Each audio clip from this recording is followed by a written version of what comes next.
சரி, அப்போ நம்மளுக்கு 27 நட்சத்திரம். நம்ம கண்டிப்பா பெரிய ப்ராஜெக்ட் தான்.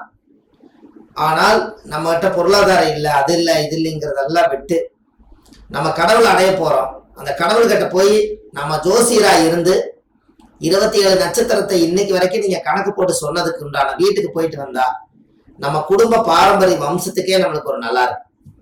இது வரைக்கும் அவங்கவுங்க நம்ம கர்மவினை கோயில், முடக்கு கோயில், திதி கோயிலுக்கு போயிட்டு வாங்கன்னு சொல்றாங்க. இதையே 4-5 கோயிலுக்கு போயிட்டு வர்றாங்க. ஆனா போயிட்டு வந்து ஒரு சில போயிட்டு வந்து அப்போ இந்த நட்சத்திர வீட்டுக்குள்ள போயிட்டு வந்தா எல்லா தோசை நீங்கிடும். அப்ப நம்மளுடைய கர்மாவை ஏதாவது ஒரு வழியில நம்ம நிவர்த்தி பண்ணியாச்சுன்னு சொன்னா நம்ம ஜாதகம் முதல்ல சுத்தமாயிடும். நீங்க நல்லா யோசிச்சு பாருங்க, 27 நட்சத்திரத்து கோயிலுக்கு நீங்க போயிட்டு வந்தா என்ன பலன் நடக்குன்னு நல்லா யோசிங்க. அசுவதி நட்சத்திர கோயிலுக்கு போயிட்டு வந்து, பரணி நட்சத்திர கோயில் போயிட்டு வந்து, கார்த்திகை நட்சத்திர கோயிலுக்கு நீங்க போயிட்டு வந்தாச்சுன்னா மேச ராசியில இந்த 3 நட்சத்திரம் இருக்குது. நம்ம மேச ராசியில் இருக்கக்கூடிய சகல தோஷத்தையும் நம்ம நிவர்த்தி பண்ணிட்டோம். அந்த இடத்த சனி பார்த்தாலோ, குரு பார்த்தாலோ, புதன் பார்த்தாலோ, கலசர தோஷம் இருந்தாலோ, அந்த குள்ள ராகுகதி இருந்தாலோ, அந்த வீட்டுக்கு போயிட்டு வந்ததுனால அந்த வீட்டுக்குள்ள இருக்கக்கூடிய கிரக தோஷம் சேர்ந்து சுத்தமாயிருமா? எப்படி?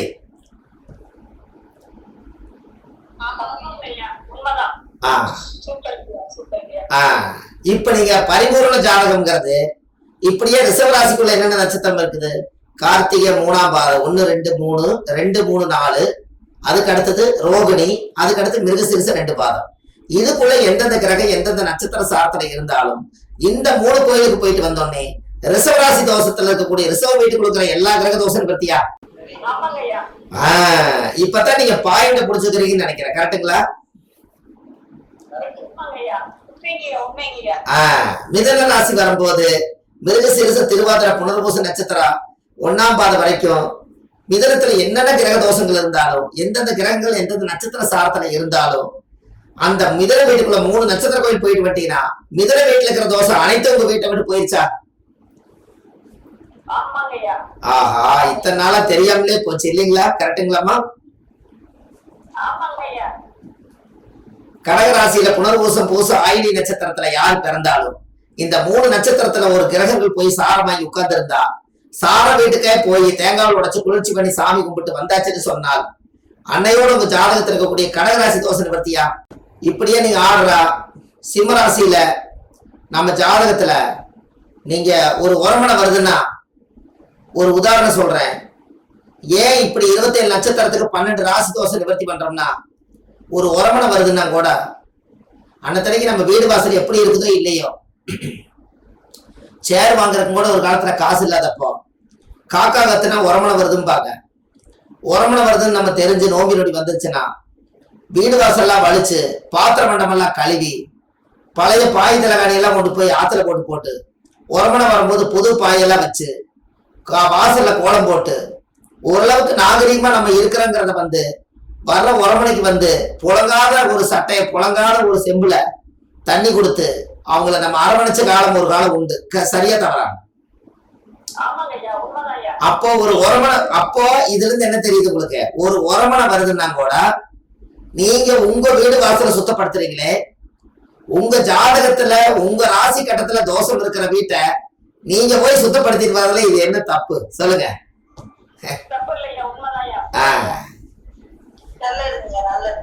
இதுக்கு உதாரணம் நான் இதை சொன்னேன். கரெக்டுங்களா? யாரோ ஒரு உரமனை நம்ம வீட்டுக்கு 2 நாள் தங்க போறாரு, அதுக்கு இவ்வளவு தூரம் வலிச்சு கழுவி எல்லா வேலையும் பண்றீங்க. கரெக்டுங்களா?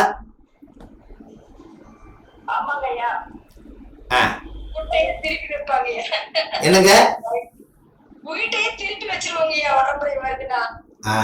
எவ்வளவு சந்தோஷம் வரும் உங்களுக்கு. அப்படியே அந்த தண்ணிக்கு பார்த்தா நம்மளுக்கும் தலைக்கு என்ன தேய்க்கலனா அன்னைக்கு தலைக்கு என்ன தேய்ச்சு தலையெல்லாம் ஜீவி அதுக்கு முன்னாடி ஒரு 10 நாளா நம்ம குளிச்சிருக்க மாட்டோம், தலை செய்ய மாட்டோம். அன்னைக்கு இங்க குளிச்சு சந்திர குங்குமம் எல்லாம் வச்சு வந்திருக்க புது துணி எதை இருக்கிறத எடுத்து போட்டுட்டு வர்றவங்கள வாங்க வாங்கன்னு அந்த அரவணைப்போட உள்ளுணர்வோட செய்யறீங்க. ஒரே ஒரு ஆத்மா நம்ம வீட்டை தேடி வந்ததுக்கே இந்த ஆத்மா இவ்வளவு சுத்தப்படுத்துத வீட்டை. அப்ப நம்மளோட ஜாதகத்தினுடைய வீட்டை நீங்க நேரா போய் சுத்தப்படுத்திட்டு வந்தாச்சுன்னா அந்த வீடே பரிசுத்தமாயிரும் அல்லவா?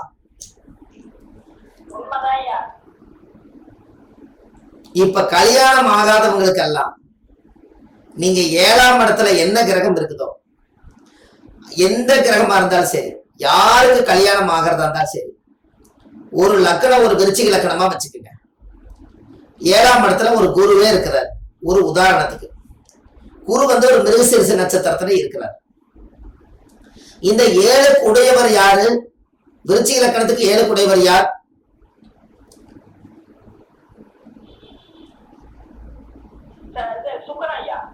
சுக்கரன். ஆனா இருக்கிறது குரு. அப்ப 7 உடையவர் சுக்கரன். அவர் போய் ஏதோ ஒரு நட்சத்திரத்துல, ஒரு சிம்மத்துல இருக்கிறார் மக நட்சத்திரத்துலனா, அப்போ ஒரு ஜாதகத்துல 7ஆம் இடத்தை சுத்தப்படுத்தணும்னா 7ஆம் இடத்துல குரு என்ன நட்சத்திரத்துல இருக்கிறாரு? மிருகசீரிஷத்துல. 7ல கிரகம் நிக்கிற நட்சத்திர கோயிலுக்கும் 7ஆம் அதிபதி மக நட்சத்திரத்துல சுக்கிரன் நிக்கிற கோயிலுக்கும் நீங்க போயிட்டு வந்தாச்சுன்னா உங்க ஜாதகத்துல 7ஆம் இட தோஷ நிவர்த்தியாகி கல்யாணம் ஆக போகுது. இவ்வளவுதானே?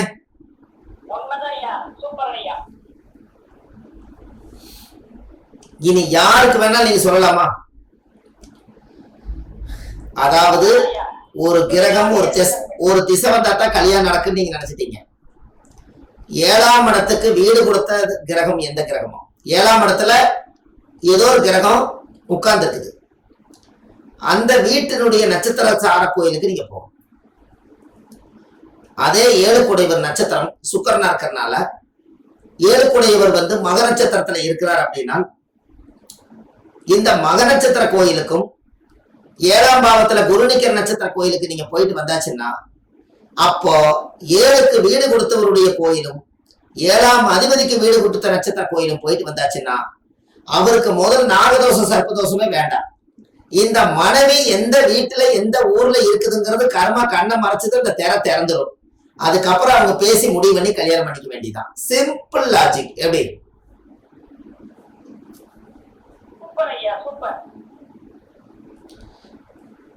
அம்மா உங்களுக்கு புரியுதா நாங்க சொல்றது?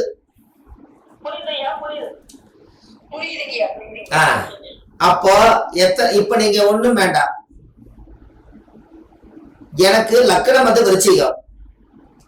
என்னுடைய நட்சத்திரம் விருச்சிக லக்கணத்துல கேட்ட நட்சத்திரத்துல லக்னம் உட்கார்ந்துருக்குது. இப்ப நான் என்ன பண்ணணும்னா, நான் இருக்கும் இடத்தில் ஸ்ட்ராங்கா இருக்கணும், நான் 4 பேருக்கு நல்லது செய்யணும், நான் நல்லா ஸ்ட்ராங்கா வளர்ந்து மக்களுக்கெல்லாம் உதவி செய்யணும்னா நான் பிறந்த லக்கணம் தாயுடைய கர்ப்பத்துல உதிக்கும் போது விருச்சிகத்துல பிறக்கும் போது அனுச நட்சத்திரம் இல்லாம விசாக நட்சத்திரம் இல்லாம கேட்ட நட்சத்திரத்துலதான் நான் பிறக்கணும்னு சொல்லி ஒரு தாயுடைய கர்ப்பத்துல நான் 10 மாசம் சுமந்து என்னுடைய பெற்ற தாய் அப்பா உருவாக்குன நட்சத்திரத்தினுடைய கணக்கை வச்சு என்னைக்கு கேட்ட நட்சத்திரத்துல போய் நீ இந்த ஜென்மம் பூரா நீ லக்கணமா இயங்கி எல்லாத்துக்கும் 120 வருஷம் பூரணமா நீ எல்லாத்துக்கும் சர்வீஸ் பண்ணிட்டுவான்னு சொல்லி பிரபஞ்ச முடிவெடுத்து கேட்ட நட்சத்திரத்தை பிக்ஸ் பண்ணியிருந்தால் லக்னம் என்பது ஜாதகரே. என்னைக்கெல்லாம் நான் கேட்ட நட்சத்திரத்து கோயிலுக்கு போய் வருஷ தேங்காவில் உடைச்சு சாயம் விட்டு வரணும், அந்த நட்சத்திரத்துடைய சக்தியால அந்த லக்னம் உலகம் பூரா சிறப்படையும். எப்படி?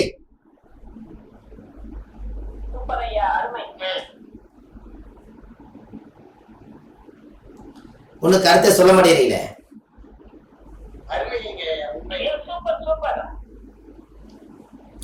இந்த மாதிரி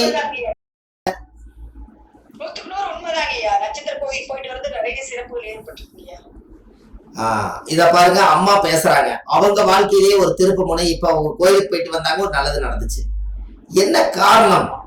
இதெல்லாம் எதனால நான் இதெல்லாம் சொல்ல வரேன்னா, இந்த 27 நட்சத்திரத்தை நீங்க 3 பாகமா பிரிங்க. எல்லாருமே 3 நட்சத்திரத்தை பிரிச்சிருக்காங்க அந்த காலத்துல. காலற்ற, தலையற்ற, உடலற்ற. அப்போ அந்த காலத்திலேயே ஒரு உதாரணம் சொல்றேன். அசுவனி நட்சத்திரம் முழு நட்சத்திரம், பரணி நட்சத்திரம் முழு நட்சத்திரம், கார்த்திகை நட்சத்திரம் ஒண்ணு மட்டும் உடைபட்ட நட்சத்திரம். யாராவது இந்த கார்த்திகை நட்சத்திரத்தை அன்னைக்கு நீங்க ஒரு மேஸ்திரி கூப்பிட்டு பாலக்கால் போட்டீங்கன்னா அவர் என்ன பண்ணுவாருன்னா அவர் ஐடியா கொடுப்பார். பில்டிங் இப்படி ஹைட்டா வந்துருங்க, நம்ம பேஸ் மட்டமெல்லாம் இந்த அளவு ஸ்ட்ராங்கா போட்டா தான் சிறப்பா இருக்குன்னு சொல்லி கார்த்திகை நட்சத்திரத்துல பிறந்தவர் நீங்க புடிச்சு பாலக்கால் போட்டீங்கன்னா, ஒருவேளை கார்த்திகை நட்சத்திரம் வர்ற அன்னைக்கு போட்டீங்கன்னா, கார்த்திகை நட்சத்திரம் 1ஆம் பாதத்துல இருக்கும் போது போட்டீங்கன்னா என்ன ஆகுன்னா, கார்த்திகை நட்சத்திரம் 1ஆம் பாதம் என்பது மேச ராசியிலே நின்றும். இவர் என்ன பண்ணுவாருன்னா அஸ்திவாரம் தோண்டி பாலக்கால் பிடிச்சு அஸ்திவாரம் மட்டும் போட்டுருவாரு. பில்டிங் எழுப்பலாங்கும் போது இவருக்கு இவங்க 2 பேரும் ஹவுஸ் ஓனருக்கு இவருக்கு சண்டை வந்துடும். கடைசியில கணக்கு வழக்கெல்லாம் பார்த்து மேச ராசியிலேயே கார்த்திகை கட்டாய் போனதுனால இந்த வேலையே வேண்டான்னு இந்த மேஸ்திரி என்ன பண்ணிடுவாரு, விட்டு போட்டு வேற பக்கம் போயிடுவார். இந்த வீடு நின்னே கிடக்கு. 6 மாசம் ஆகியும் 1 வருஷம் ஆகியும் இது நின்னே கிடக்கும். அப்ப இதுக்கு பரிகாரமே இல்லையா அப்படின்னு கேட்டா, அந்த வீட்டை எழுப்பணும்னா அதே ரிஷபராசியில யாராவது ஒருத்தர் பிறந்து கார்த்திகை நட்சத்திரம் 2ஆம் பாதம் 3ஆம் பாதம் 4ஆம் பாதத்துல பிறந்திருந்தாங்கன்னா அந்த 1ஆம் பாதத்துல விட்டு போன ஜாயினை கொண்டு வந்து ரிஷபராசி சந்திரன் உச்சமா இருக்கிறதுனால அந்த வீட்டை கட்டி முடிப்பார். எப்படி?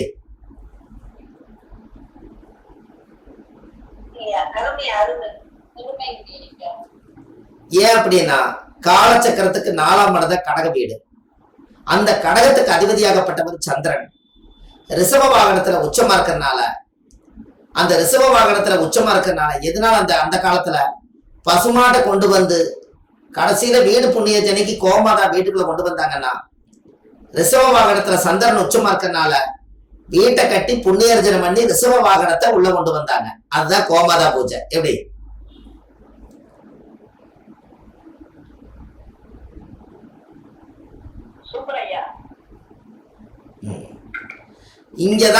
இங்கதான் உங்களுக்கு வந்து பசுமாடும் கண்ணுக்குட்டியும் வந்து வீட்டு வாசல்ல நின்று உள்ள கூட்டிட்டு போறதுக்கு வந்த சாஸ்திரமே காலச்சக்கரத்துக்கு 4ஆம் இடம் என்பது சந்திரனாகும்.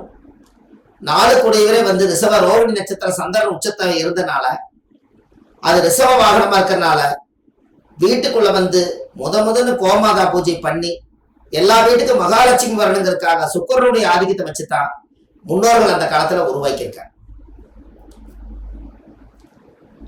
அப்போ இதுல இருந்து என்ன தெரியுதுங்க நம்மளுக்கு? இதுல இருந்து என்ன தெரியுதுன்னா, நம்மளோட வாழ்க்கையில நட்சத்திரத்தினுடைய கெட்டியா புடிச்சிட்டோம்னா, அந்த மண்ணை மிதிச்சிட்டோம்னா இன்னும் சிறப்பு.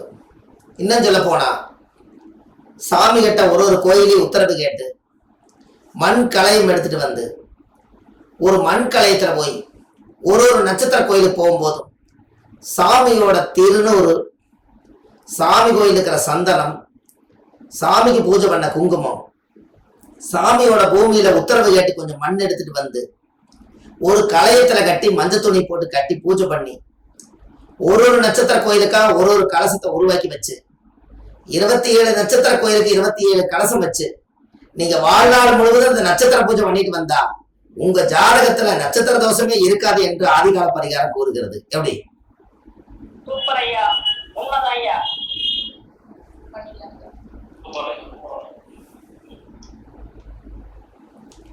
இப்படியெல்லாம் நீங்க வித்தியாசமான கோணத்துல இதை யோசிச்சு பாருங்க. ஏன்னு கேட்டா ஒரு சித்தர்களுடைய கோவில்லையும் முன்னோர்கள் அந்த காலத்துல ஒரு சித்தர் ஆகணும்னா 27 நட்சத்திரத்தையும் பயணம் பண்ணி ஒரு கோயில்லையும் அந்த நட்சத்திரம் வரும் நாள்ல அவங்க தியானம் பண்ணி பார்த்து இந்த நட்சத்திரங்களுக்கெல்லாம் பவர் இருக்குதுன்னு சொல்லி அந்தந்த நட்சத்திரத்தினுடைய கருவறையில தெய்வங்களுக்கெல்லாம் சக்தி ஊட்டிட்டு போயிருக்காங்க.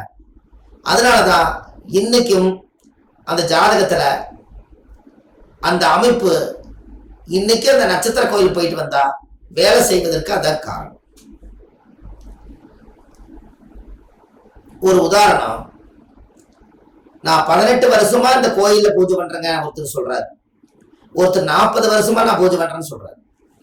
அப்ப இவ்வளவு காலம் அந்த சாமி அவருடைய பார்வையில அவரை ஏன் பிடிச்சு வச்சிருக்குதுன்னா, இந்த தாராபலன்ல வந்து இந்த வதை நட்சத்திரங்கள் இந்த மாதிரி இருக்கக்கூடிய நட்சத்திரங்கள் எல்லாம் என்னைக்காவது ஒரு நாள் அந்த குண்டானவர் பிறந்திருந்தாருன்னா அவருக்கு பல சோதனைகளை கொடுத்து வெளியேற்றிடும். அதுக்கு சாதகமான நட்சத்திரத்துல ஒருத்தர் வந்து பூசை பண்ணாருன்னா சாமி ரொம்ப காலமா இனிமையா ஏத்துக்கும். எப்படி?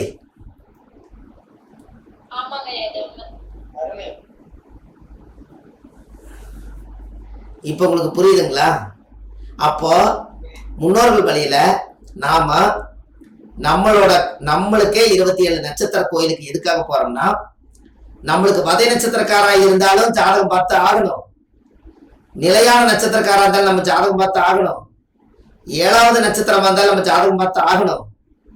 6, 8, 12 மறைவு நட்சத்திரங்கள் எதா இருந்தாலும் நம்ம ஜாதகம் பார்த்து ஆகணும். ஏன் அப்படின்னா, ஒரு ஜோதிடர் என்பவர் 27 நட்சத்திரம் 12 ராசி 9 கிரகத்துக்கே சொந்தக்காரவர். நமக்கு தனிப்பட்ட முறையில சாதகம் பார்க்காம பொதுமக்களுக்காக பார்க்கிற தர்ம வழி ஜாதகம் தான் இது. அதனால நம்ம 27 நட்சத்திர கோயிலுக்கு போயிட்டு வரோம். இந்த 27 நட்சத்திரம் 12 ராசி 9 கிரகம், இது 9 கிரகத்தை கூட்டினா 48 வரும். இந்த 60 வருடத்தை சேர்த்துனீங்கன்னா 108 வரும். அப்போ அந்த காலத்திலேயே 60 வருஷத்தை கொண்டு போய் இதுலதான் இணைச்சிருக்காங்க. இப்ப அச்சை திருதி வந்துச்சா இல்லையா உங்களுக்கு?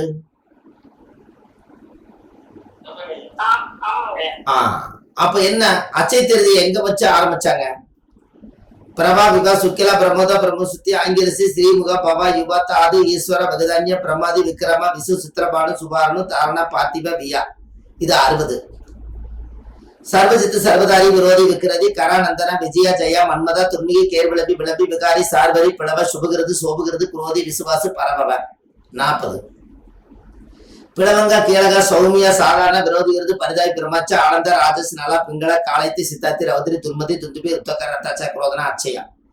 இந்த அச்சயாங்கிறது வந்து எங்க வருதுங்க? 60வது வருஷத்துல வருது. இந்த 60வது வருஷத்துல அச்சை பாத்திரம் எடுக்கெடுக்க வருது. மறுபடி திரும்ப திரும்ப நம்ம நல்லா இருப்போம்னு சொல்றதுக்கு காரணம் என்னன்னா, ஒரு மனிதன் 60 வயசு வரைக்கும் வாழ்ந்து முடிச்சு போட்டு யதார்த்தமா குழந்தை பையனாட்ட மறுபடியும் தாலி கட்டி மறுபடியும் வாழ்க்கையை ஆரம்பிக்கிறார். அதனால அச்சை பாத்திரம் மாட்டா எடுத்துக்கிட்டே இருக்கலாங்கிறதுக்காக தான் அச்சையா முடிஞ்சு மறுபடியும் பிரபாவில் ஆரம்பிக்கிறீங்க. அதனாலதான் அச்சை பாத்திரமா வாழுதுங்க. எப்படி?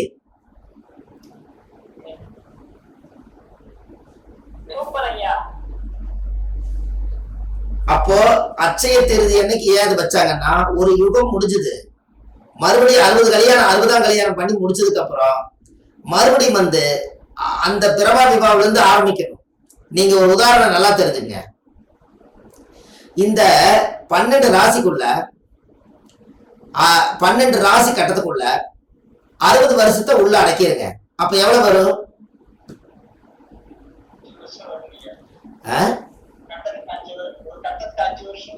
12 5 60 வருமா? பஞ்சபூதமா பிரிச்சீங்கன்னா, நீர் நெருப்பு காற்று பூமி ஆகாயன்னு 12 வரைக்கும் பிரிச்சீங்கன்னா, அச்சையா வரும்போது மேசத்துல இருந்து பிரபா ஆரம்பிச்சீங்கன்னா, அச்சையா வரும்போது எங்க வருதுங்க? மீன ராசி வருமா? மீனம் யாரோட வீடு? குருவோட நிறம் என்ன? குருவோட உலோகம் என்ன? அதனால அச்சை பாத்திரமா வந்திருக்காங்க அந்த காலத்துல. எப்படி?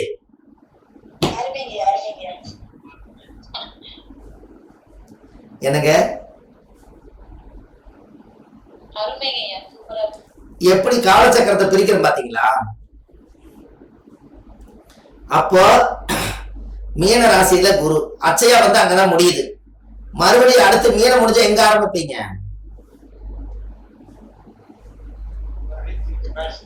திரும்பி மேசத்துல பிரபா விவான ஆரம்பிப்பீங்க. அப்ப அச்சை பாத்திரம் எடுக்க வந்துட்டே இருக்குதுங்கிறதுக்காகத்தான் 120 வருஷம் ஒரு மனிதனுடைய வாழ்க்கையில அந்த 120 வருஷம் பூர்ண ஆயுள கொண்டு போய் மீனத்துல வச்சாங்க. இந்த 120 வருஷத்துல சைபரை எடுத்துட்டீங்கன்னா எவ்வளவு இருக்கும்? கொஞ்சம் எனர்ஜி எல்லாருமே பேசுங்கம்மா. 2 பேரும் 3 பேர் தான் பேசிட்டு இருக்கீங்க. கரெக்டா சொல்லுங்க. 12 சைபர் எடுத்துட்டா 12. அந்த 12 கூட்டிங்கன்னா எவ்வளவு? இல்ல வெறும் 12 மட்டும் கூட்டிங்கன்னா எவ்வளவு? 3ஆம் நம்பர் வந்து என்ன கிரகம்? அதனால தங்கம் அங்கதான் தங்குது.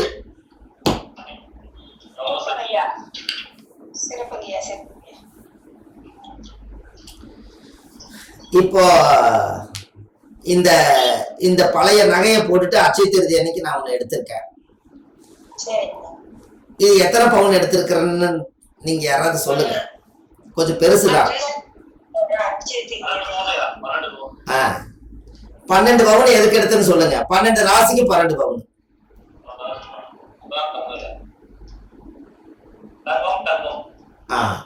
12 ராசிக்கு 12 பவுன். ஏன் 5 பவுன் 6 பவுன் எடுக்கலாம்? எதனாலன்னா நாம ராசியாவும் நட்சத்திரமாவும் ஜோதிடமாவும் இயங்கணும் அப்படிங்கிறதுக்காகத்தான் அதை நாம சொல்லி வைக்கிறோம். அப்ப இது வறுமைக்காகவோ வசதிக்காக செய்யறது அல்ல. நாம ஒரு 5 பவுன் நகை போடுறோம்னா பஞ்சபூதம் வேலை செய்யுது. நம்மளுக்கு ஒரு 12 பவுன் போட்டா 12 ராசி வேலை செய்யுது. 9 பவுன் போட்டா நவகிரகம் வேலை செய்யுது. இதே போலதான் நீங்க கிரகத்தை ஒன்றி வாழணும்னா ஒரு ஜாதகத்துல சனியும் செவ்வாயும் உங்களுக்கு பகையா இருந்துச்சுன்னா சனிக்கிழமைக்கு சிவப்பு துணி போட்டீங்கன்னா பிரச்சனை, செவ்வாய்க்கிழமைக்கு கருப்பு துணி போட்டீங்கன்னா பிரச்சனை. எப்படி?